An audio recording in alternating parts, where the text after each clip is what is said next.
Israel on Wednesday began heavy airstrikes on the historic city of Baalbek in Lebanon, as U.S. mediators work on a proposal to halt hostilities between Israel and Lebanese armed group Hezbollah. That's according to two sources who spoke to Reuters that say it would start with a 60-day ceasefire. We support their right to go after legitimate Hezbollah targets, but in doing so, it is critical that they do so in a way that does not threaten the lives of civilians. Later on Wednesday, State Department spokesperson Matthew Miller commented on Israel's latest actions. We have made clear that the campaign they're conducting in Lebanon should not, cannot, must not look like the campaign that they have conducted in Gaza. We do ultimately want to see a ceasefire, and we want to see a diplomatic resolution that allows civilians both in Lebanon and Israel return to their homes. The sources Reuters spoke to also say a possible 2-month ceasefire period would be used to finalize full implementation of UN Security Council Resolution 1701. It was adopted to try and end an earlier 2006 war between Israel and Hezbollah, and to help keep southern Lebanon free of weapons or forces outside control of Lebanon's government. However, it was never fully enforced and has sparked friction with Hezbollah as the group effectively controls that area.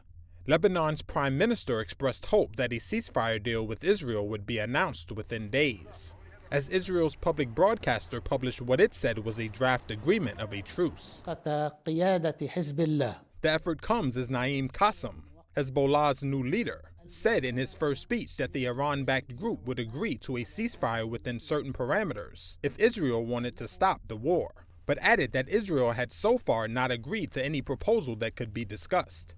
The latest ceasefire efforts come as Israel's operation against Hezbollah in Lebanon continues to expand. It also comes days before the U.S. presidential election, and in parallel with a similar diplomatic drive on Gaza. North Korea said it tested its most powerful ever intercontinental ballistic missile, or ICBM, on Thursday. State media KCNA reported that leader Kim Jong-un was on hand for the launch, which he was quoted as saying was a, quote, appropriate military action intended to demonstrate the North's, quote, counteraction will to its rivals. The test drew swift condemnation from the United States, Japan, and South Korea. Shin Seung-ki, head of research on North Korea's military at the Korea Institute for Defense Analyses, said the launch was likely to test an improved version of an existing ICBM, possibly developed with help from Russia. He said the move could also be an attempt to influence the U.S. presidential election, now less than a week away. Seoul said the early Thursday launch was the longest ballistic missile test yet by the North, with a flight time of 87 minutes. The missile took off on a sharply lofted trajectory and splashed down about 125 miles off an island in northern Japan.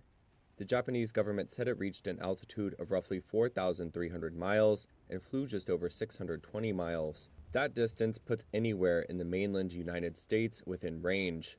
Pyongyang's latest test comes after what the U.S. and others say is the North's deployment of 11,000 troops to Russia, with 3,000 of them close to the front lines with Ukraine. Seoul warned after the test that Pyongyang could receive missile technology from Russia as a reward for their help in the war. Neither Moscow or Pyongyang have directly acknowledged the deployment. Scores of people have been killed in some of Spain's worst floods in recent history. Meteorologists say a year's worth of rain had fallen in 8 hours in parts of the eastern region of Valencia Tuesday.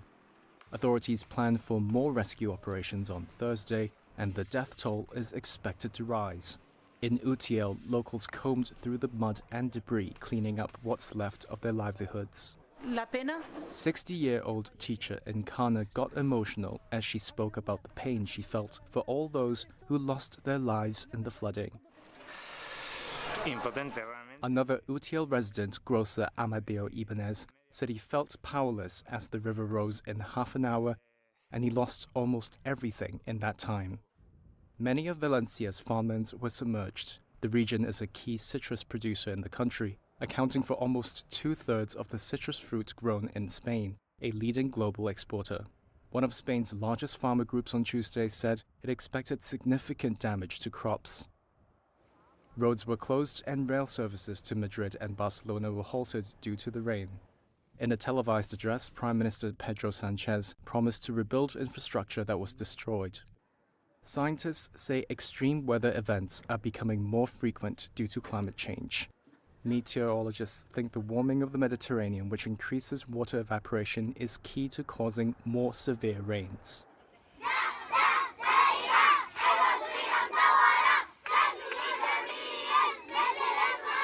حاول نرميها تمام بنفعش نشعل فيها النار بنفعش نطرق عليها هذه الحجارة أولع فيها نار لا أرميها بالحجارة.